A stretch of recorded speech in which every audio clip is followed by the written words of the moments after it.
अस्सलाम वालेकुम स्टूडेंट्स, क्या हाल है? खैरियत से हैं? अच्छा दोस्तों, जैसा कि हमने लास्ट क्लास के अंदर अपने पास जो है वो कुछ बातें डिस्कस की थी। आज सेकंड क्लास है हमारे पास, जिसके अंदर हमने ये डिस्कस किया था कि आपने स्टडीज़ किस तरीके से करनी होगी, कितना टाइम अपने सेल्फ स्टडी को देना होगा। ठीक हो गया ना? इसके साथ साथ हमने कुछ बातें डिस्कस की थी, रीज़न ऑफ फेलियर की कौन से ऐसे कंपोनेंट्स हैं जिनको आपने एग्ज़ाम में या पढ़ते वक्त आपने उन चीज़ों को नहीं करना। ठीक है ना? ये बातें हमने डिस्कस कर ली थी आपके साथ। फिर हमने ये डिस्कस किया था कि क्वांटिटेटिव मेथड्स एंड टेक्निक्स का पेपर मैं आप लोगों को इस पूरे सेमेस्टर में, इस पूरे टर्म के अंदर किस तरीके से पढ़ाऊंगा, क्या क्या चीज़ें हम लोग करेंगे अपने पास। जिसके अंदर सबसे पहले थी कॉन्सेप्ट बिल्डिंग करनी थी हम लोगों ने, फिर हैंडआउट्स की हमने प्रैक्टिस करनी थी, फिर हैंडआउट्स की प्रैक्टिस के बाद हमने अपने पास असाइनमेंट सॉल्व करने थे, क्विजेस डिस्कशन थी, सेपरेट डिस्कशन टाइम था। ठीक है ना? व्हाट्सएप पे आप मुझसे पूछ सकते थे।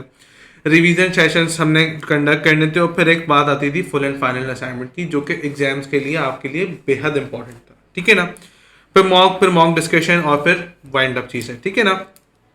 अब इसके अंदर दोस्तों देखा जाए तो बहुत सारा सामान है जो हमने डिस्कस किया है, जो हमने लिखा था। इसके साथ साथ डिफिकल्टी लेवल भी एक हमने चीज़ लिखी थी कि सर डिफिकल्टी लेवल का ये मतलब था कि मिसाल के तौर के ऊपर एग्जाम में मेरे हिसाब से डिफिकल्टी लेवल 4 तक के पेपर में सवाल आ रहे हैं। तो सर मैंने आपको क्लास में बताया था आप लोगों को लास्ट क्लास के अंदर कि मैं डिफिकल्टी लेवल 4 तक की प्रैक्टिस नहीं करवाऊंगा। मैं आपको मैक्सिमम डिफिकल्टी लेवल 10 तक के जाऊंगा, ताकि आपके कॉन्सेप्ट जो है वो मजीद पॉलिश हो सके। जैसे जैसे आपके कॉन्सेप्ट पॉलिश होते रहेंगे, उतना ही आपके लिए अच्छा होगा कि आप एग्जाम जो है वो बहुत जल्दी कवर कर लेंगे और काफ़ी इजीली कर लेंगे, पैनिक नहीं होंगे एग्जाम के अंदर। जैसे कि आप लोगों को पता है कि मार्केट में बहुत सारी तरह की अफवाहें होती हैं कि पेपर फेल हो रहा होता है या पास हो रहा होता है या बड़ा मसला होता है या आई कैप जानबूझ के फेल करता है। ऐसा नहीं है भाई, आई कैप की किसी बच्चे से कोई पर्सनल दुश्मनी नहीं है। ठीक है ना? आई कैप हर बच्चे को पास करता है, और उस बच्चे को फेल करेगा जो उसके क्राइटेरिया पर नहीं आएगा। तो हमें बात ये आती है कि हमें ना उसका क्राइटेरिया मीट करना चाहिए। ठीक है ना? फिर सर थोड़ी सी हम डिस्कशन को अपने आगे बढ़ाते हैं, और हम देखते हैं कि सर एग्ज़ाम का पैटर्न किस तरीके से आएगा, एग्ज़ाम किस तरीके से होगा।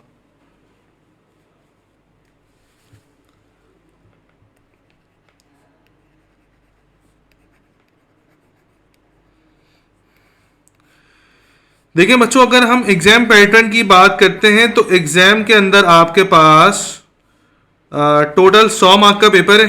ठीक है? 100 मार्क्स का आपका पेपर है, और 100 मार्क्स के अंदर आपके पास जो एमसीक्यूज आएंगे वो 50 एमसीक्यूज आएंगे। ठीक है? 50 एमसीक्यूज आपके पास आएंगे पेपर में करने के लिए। इसका मतलब ये हुआ कि हर एमसीक्यू आपके पास कितने मार्क का हो गया? 2 मार्क का हो जाता है। ठीक है ना? इसको सॉल्व करने के लिए आपके पास जो टाइम आपको मिलेगा वो 2 घंटे का मिलेगा। ठीक हो गया? थोड़ा सा आगे मूव करते हैं सर, ये देखते हैं कि कैलकुलेशन वाले कितने पेपर्स आएंगे, कितने सवाल आएंगे कैलकुलेशन के। क्वांटिटेटिव मेथड्स एंड टेक्निक्स के पेपर में कैलकुलेशन के कुछ सवाल आते हैं, कुछ सवाल थ्योरी के आते हैं। ठीक है भाई? तो कैलकुलेशन वाले जो सवाल हैं उसके अंदर मैथ्स पोर्शन भी आएगा आपके पास, और मैथ्स पोर्शन के साथ साथ स्टैट्स पोर्शन भी आएगा।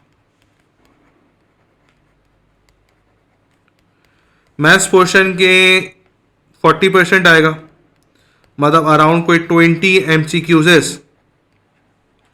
आपके पास जो है वो मैथ्स पोर्शन से आएंगे। ठीक है ना? स्टैट्स पोर्शन कोई अराउंड 50% के करीब आपके पास आएगा, और 50% का मतलब क्या है कि 25 एमसीक्यूज के करीब आपके पास जो है वो स्टैट्स पोर्शन से आएंगे। तो सर फिर थ्योरी क्या बची? तो बेटा थ्योरी के अंदर सिर्फ और सिर्फ स्टैट्स पोर्शन टेस्ट होगा। मैथ्स पोर्शन से थ्योरी के सवाल नहीं आते, स्टैट्स पोर्शन से आते हैं, जो कि 10% होंगे।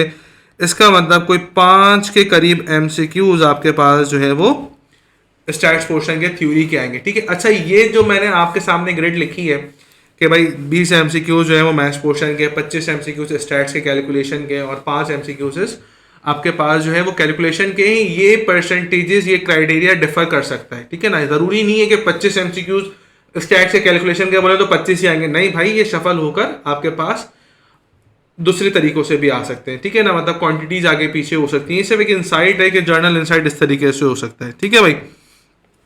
वैसे थोड़ा सा आगे बढ़ते हैं, अपने कोर्स के रिलेटेड बात करते हैं। तो देखो प्यारे बच्चों, क्वांटिटेटिव मेथड्स एंड टेक्निक्स के अंदर अगर देखा जाए तो 15 चैप्टर्स हैं। क्वांटिटेटिव मेथड्स एंड टेक्निक्स के अंदर देखा जाए तो कितने चैप्टर्स हैं प्यारे बच्चों?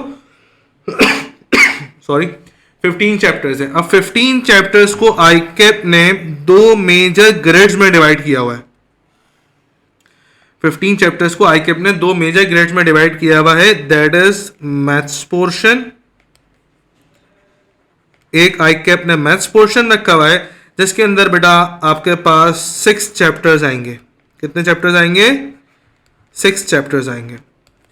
और एक हमारे पास है स्टैट्स पोर्शन। स्टैट्स पोर्शन के अंदर हमारे पास बाकी कितने चैप्टर्स बचे बेटा? बाकी हमारे पास बचे 9 चैप्टर्स।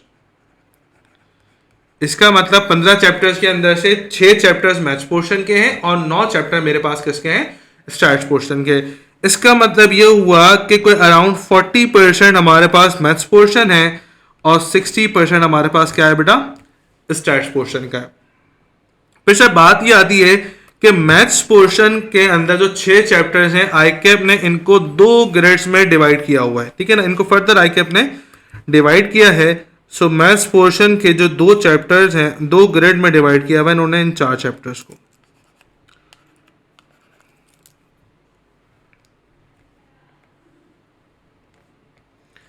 पहली ग्रेड हमारे पास है जिसको हमने नाम दिया हुआ है बेसिक मैथमेटिक्स का।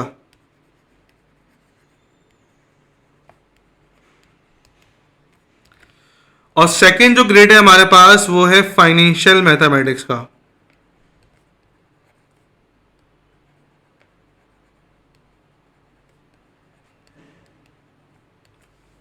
मतलब जो 6 चैप्टर्स मैथ्स के हैं उनको आईकेप ने 2 हिस्सों में डिवाइड किया है। एक को उसने बेसिक मैथमेटिक्स के अंदर रखा है और एक को उसने फाइनेंशियल मैथमेटिक्स के अंदर रखा है, ठीक है ना।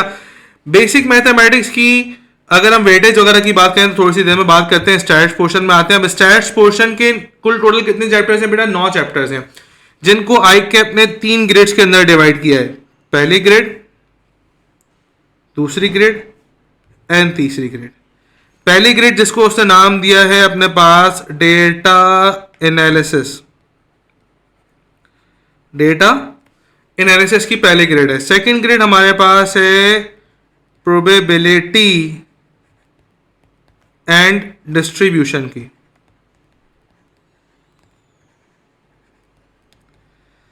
थर्ड ग्रेड हमारे पास है सैंपलिंग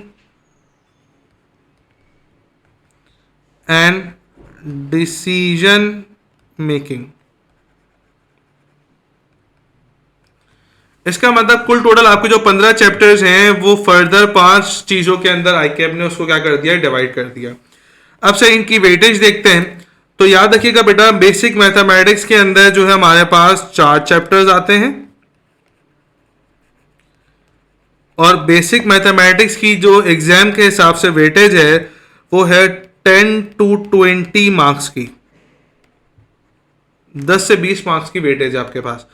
फाइनेंशियल मैथमेटिक्स के अंदर हमारे पास मेरा बेटा 2 चैप्टर्स आते हैं और 2 चैप्टर्स की हमारे पास जो वेटेज है वो 15 से 25 मार्क्स की है। Financial mathematics is one of the most important topic for quantitative methods, ठीक है ना।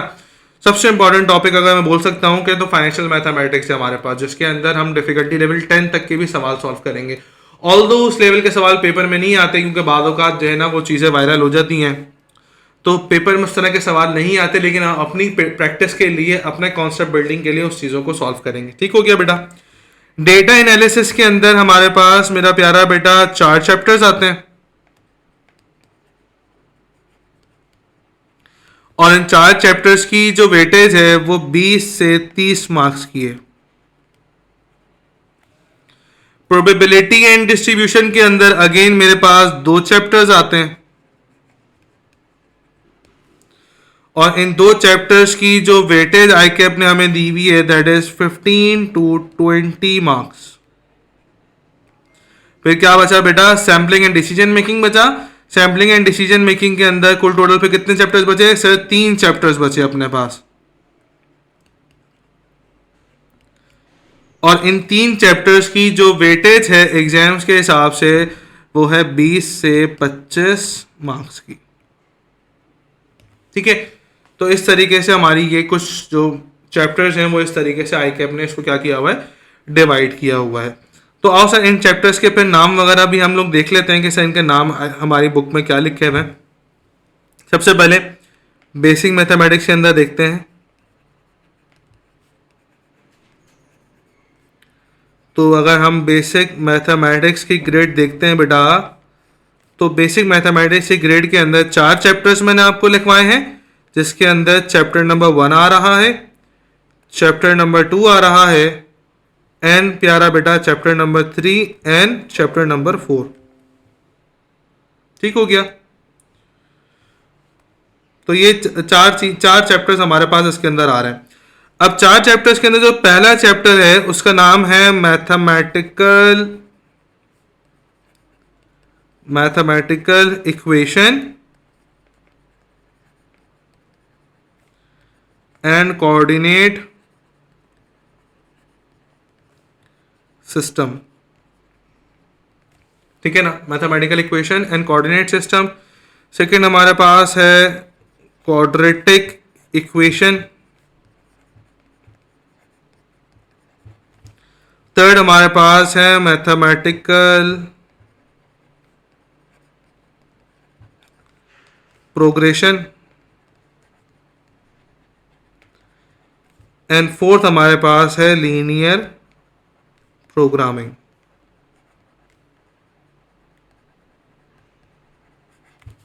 तो ये 4 चैप्टर्स हैं जो आपके पास बेसिक मैथमेटिक्स के अंदर आएंगे। ठीक है, हो गया बेटा। फिर ग्रेड बी जो हमारे पास है that is financial mathematics.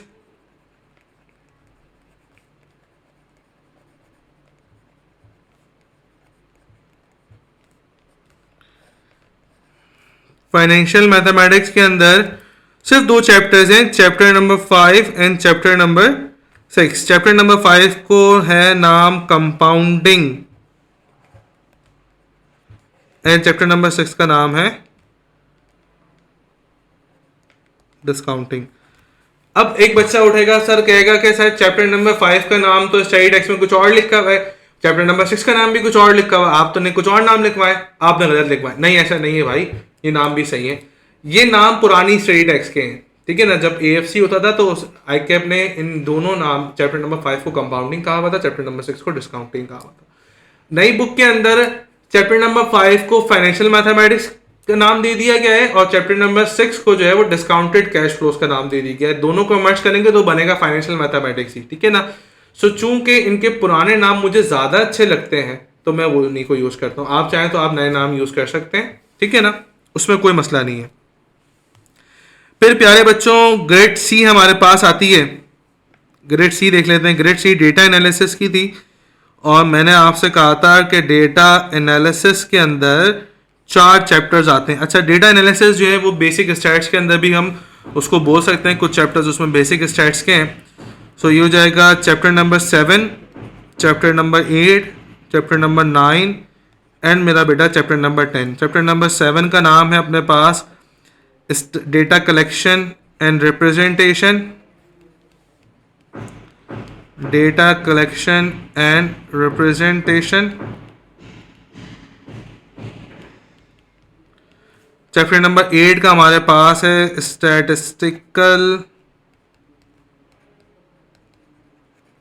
Statistical measure of data. ठीक है ना। चैप्टर नंबर 9 का नाम है हमारे पास इंडाइसिस एंड चैप्टर नंबर 10 का नाम है हमारे पास रिग्रेशन एंड कोरिलेशन। ठीक हो गया प्यारे बच्चों। फिर ग्रेड डी हमारे पास आती है। ग्रेड डी का नाम था probability and distribution.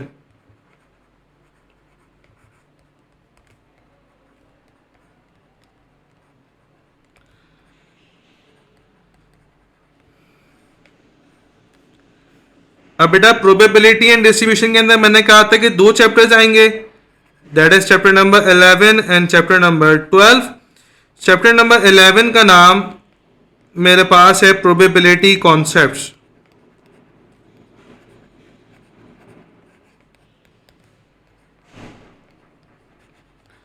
Probability concepts और चैप्टर नंबर 12 का नाम है मेरे पास प्रोबेबिलिटी डिस्ट्रीब्यूशन। ठीक है प्यारे बच्चों, फिर सर लास्ट ग्रेड अपने पास बचती है और उसका नाम है sampling and decision making. Sampling and decision making.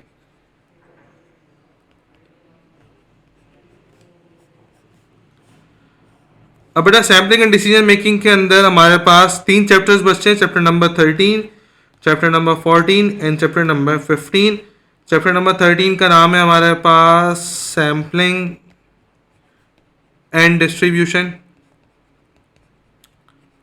ठीक है ना। चैप्टर नंबर 14 का नाम है मेरे पास हाइपोथेसिस टेस्टिंग।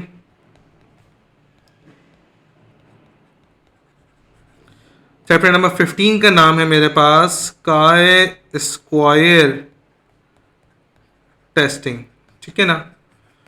तो ये कुछ मैंने चैप्टर्स के नाम अपने सामने लिख दिए हैं और कौन से चैप्टर्स किस ग्रेड में फॉलो करते हैं मेरे प्यारे बच्चों, मैंने आपके सामने ये भी लिख दी है। ठीक है ना। वीडियो को पॉज करके इसको 2 मिनट टाइम देके इसको अपने पास नोट करें, फिर वीडियो को प्ले करिएगा अपने पास। ठीक हो गया। अच्छा सर, हमने ये देख लिया कि 15 चैप्टर्स हैं, किस किस ग्रेड में डिवाइड हुए हैं, कितने चैप्टर्स मैथ्स पोर्शन के, कितने चैप्टर्स स्टैटिस्टिक्स पोर्शन के। थोड़ा सा आगे बढ़ते हैं सर, कैलकुलेटर हमें कौन सा लेना है वो भी बता दीजिएगा और उसमें मटेरियल क्या क्या रिक्वायर्ड है। देखें, आपने 2 रजिस्टर्स लेने। सबसे पहले तो 2 रजिस्टर्स आप लोगों ने लेने। एक रजिस्टर आपका होगा क्लास का रजिस्टर, ठीक है ना, जो आप कैंपस पे लेके आया करेंगे। दूसरा रजिस्टर आपके पास हुआ करेगा असाइनमेंट्स का रजिस्टर। ठीक है। असाइनमेंट के रजिस्टर का मतलब क्या है कि जो मैं आपको असाइनमेंट दूंगा इसके अंदर आपने उस असाइनमेंट को इसके अंदर सॉल्व करने होंगे और ये असाइनमेंट वाला रजिस्टर आप रोजाना कैरी नहीं करेंगे, इसको घर पे रखेंगे। ठीक है। कब लेके आएंगे? जब हम अपने पास असाइनमेंट की डिस्कशन कर रहे हुआ करेंगे। ठीक है ना। जिस दिन मैं बोलूँ कि भाई हम नेक्स्ट डे असाइनमेंट डिस्कशन करेंगे तो उस दिन फिर आप क्लास वाला रजिस्टर नहीं लेके आओगे, सिर्फ और सिर्फ अपना कौन सा रजिस्टर लेके आओगे? असाइनमेंट वाला रजिस्टर लेके आएंगे बेटा। ठीक है ना। कोशिश करिएगा दोनों 400 पेजेस का ले लें ताकि काम हमारा चल जाए। और ये बराए मेहरबानी ये पतले पतले रजिस्टर मत लेगा 100 200 पेज के, एक एक हफ्ते में 2 हफ्तों में भर जाएंगे तो इसका फायदा होगा नहीं। ठीक है ना। अच्छा सर, कैलकुलेटर का बता दें तो कैलकुलेटर आप केसीओ का कैलकुलेटर ले लें। अच्छा, केसीओ की कैलकुलेटर एक सिल्वर एडिशन है मार्केट में, ठीक है ना, और एक उसका है सेकंड एडिशन। सेकंड एडिशन जो है वो फुल ब्लैक कलर का है, तो आप दोनों में से कोई सा ही परचेज कर सकते हो। ठीक है ना। मेक श्योर करिएगा कि कैलकुलेटर में आपके पास एक की होगी मोड की। जब उस मोड की को प्रेस करेंगे तो 8 मोड्स होने चाहिए। ठीक है ना। बालों का जो है 8 मोड्स नहीं होते, 3 मोड वाला कैलकुलेटर ही बच्चे ले आते हैं, तो 3 मोड वाला ना लें, 8 मोड वाला ले लें, क्योंकि हमने बाकी मोड्स को भी ना अपने पास यूज करना है। ठीक है। आज तक तो यूज किया नहीं, लेकिन इंशाल्लाह ताला अब हम अपने पास सारे मोड्स को देखना शुरू करेंगे। और पेन ले लीजिएगा, सिर्फ और सिर्फ black pen, black ball pen. ठीक है प्यारे बच्चों, तो ये सामान आपके पास होना चाहिए क्लास के लिए। ठीक है। अच्छा, कैलकुलेटर लाजमी हो, क्योंकि बाद औक़ात क्या होता है क्लास में कैलकुलेशन हम परफॉर्म कर रहे होते हैं, तो क्लास में जो वैल्यूज़ हैं वो मुझे आप ही कैलकुलेट करके बताओगे कैसा ये वैल्यूज़ आ रही हैं, तो उसके लिए कैलकुलेटर लाजमी होना चाहिए। ठीक है ना। और कैलकुलेटर से हमें फेमिलियर भी होना है, अपने एग्जाम्स के लिहाज से भी एग्जाम में बड़ा काम है कैलकुलेटर का। ठीक हो गया दोस्तों। सो आज की क्लास को यहीं तक रखते हैं। इंशाअल्लाह नेक्स्ट क्लास के अंदर हम अपने पास जो है वो रिग्रेशन एंड कोरिलेशन से स्टार्ट कर रहे हैं। पहला चैप्टर जो हम अपने पास देखने जाएंगे वो रिग्रेशन एंड कोरिलेशन देखेंगे। अच्छा चैप्टर है, इंटरेस्टिंग चैप्टर है और काफ़ी मज़ा आएगा रिग्रेशन एंड कोरिलेशन के अंदर। ठीक है। पहले मैं आपको मैनुअल कंप्यूटेशन भी सिखाऊंगा और फिर कैलकुलेटर से किस तरीके से होगा वो भी सिखाऊंगा। अच्छा, एक चीज़ और अक्सर बच्चे ये बोल देते हैं कि क्लास के अंदर बार बार पूछते हैं कि sir calculator trick, calculator trick, calculator trick. तो एक बात याद रखिएगा, पूरे क्वांटिटेटिव मेथड्स का लेट से कोई 10% एरिया कैलकुलेटर पर हो जाएगा, बाकी 9% की आपने अपने पास मैनुअल कंप्यूटेशन ही करनी पड़ेगी, ठीक है ना। सिर्फ 10% एरिया, 15% एरिया कैलकुलेटर पर होगा, बाकी 85% 90% काम हमने क्या करना है, मैनुअली परफॉर्म करना है। सो मैं आपको दोनों काम सिखाऊंगा, मैनुअली भी सिखाऊंगा और कैलकुलेटर वाला पार्ट भी आपको सिखाऊंगा अपने पास, ठीक है दोस्तों। तो एक काम करते हैं, आज की अपनी डिस्कशन को हम यहीं पर रखते हैं। इंशाअल्लाह ताला आप लोगों से नेक्स्ट क्लास के अंदर मुलाकात करेंगे। तब तक के लिए मुझे इजाज़त दीजिए। अल्लाह हाफिज़।